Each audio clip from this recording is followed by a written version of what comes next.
राष्ट्र प्रभुत्व में अपन सूर्यापेट जिला मंडल वो स्कूल है ना ओपन करना अपन वंतु तब करो तो तुम्हारी बड़ी करना बन जाएगी असल कतरा सिचार से कतरा जा रहे से कतरा हेला पाड़ से वो भावटी पड़ेगी तो हम केक ले तो हम जाता नहीं తప్పకుండా స్కూల్ జాతానికి అనుకోని సారేం చెప్పి బాకు లారే పుస్తకాలు పాడలేక ఇబ్బంది పడలేక జారే పని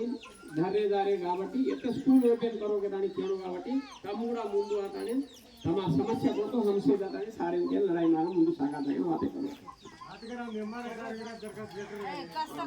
ये लेटर के मैं सामाजिक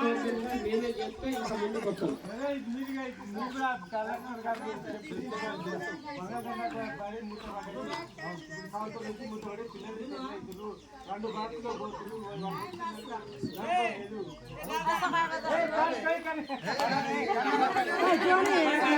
బా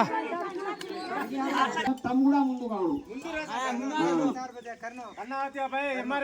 लेटर खाली मिलता लेटर खाली मिलते आवचगला को आए कोनी आबे ముందుగైనా తెస్తగలకు ముందు పిల్లలు సార్ పిల్లలు 30 మంది అనుకుంటారు పిల్లలు ఎగ్జామ్ బస్ కు పోతిరు దాని కాయ చేత మండల నిలవకు 5వ తరగతి నుంచి 10వ తరగతి సిగ్లే సార్ రాంటే బడిగా गवर्नमेंट यूज करा नहीं यूज करा ये गवर्नमेंट बड़ी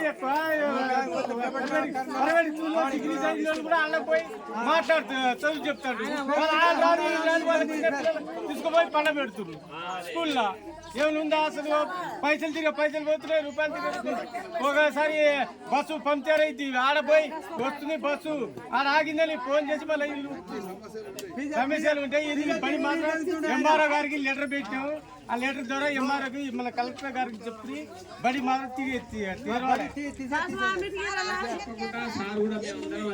రవీందర్ రెడ్డి సార్ వచ్చిండు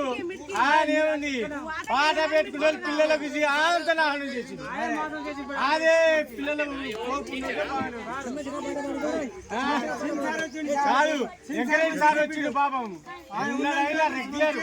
ఒక్కనాడు ఆదివారమే సెకండ్ శనివారం కూడా ఆగకుండా వస్తాడు ఒక్కనాడు ఒక్కనాడైనా పిల్లలకు ఒక్క బయట కూడా తెరవకుండా చేసిండు పిల్లలకు పోతే చాక్లెట్ తెస్తాడు బిస్కెట్లు చేస్తాడు తెచ్చి పిల్లలకు దగ్గర పెట్టి చెప్తాడు చదువు మంచిగా చెప్తాడు ఈ రవీంద్ర రెడ్డి సార్ వచ్చిందా ఆయన అనుకుంటుంది పిల్లలు బయట తోలుతాడు పిల్లలు బయట 20 మంది పిల్లల్ని తయారు చేయగలుగుతారా 20 సార్ 30 మంది ఇప్పుడు పిల్లలు అయితే ఇద్దరు సార్ ఉన్నప్పుడే 30-40 మంది కలెక్టర్ గారితో మాట్లాడతాం మేము ఒక లెటర్ ఇస్తాము ఇక్కడ ఎంఈఓ గారికి ఎంపీడీఓ గారికి కూడా ఒక లెటర్ ఇస్తాము మా ప్రయత్నం ఏం చేస్తాము మీ ప్రయత్నంలో మీరు కూడా గ్రామంలో ఒక 4-5 సర్పంచ్ ఎంపీటీసీ తీసుకొని ఎవరు రాకపోయినా మీరు మీ తల్లిదండ్రులు ఎంపీడీఓని కలిసి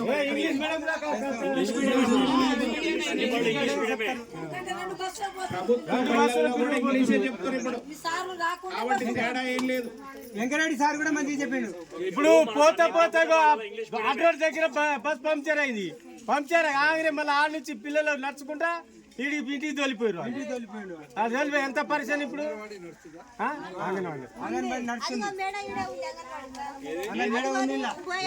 ఊరి బడిని గడవాలి అనేది అందరూ ముక్త కంఠంతో చెప్పారు. చాలా సంతోషం. అందరూ కూడా మీ పిల్లల్ని ఇక్కడనే చదివించడానికి ప్రయత్నం చేయాలని చెప్పి తెలియజేస్తూ మా ప్రయత్నంగా మేము ఉంటామని తెలియజేస్తూ కలెక్టర్ దృష్టికి తీసుకుపోతాము. వెంటనే బడిని తెరిపించుకుందామని తెలియజేస్తూ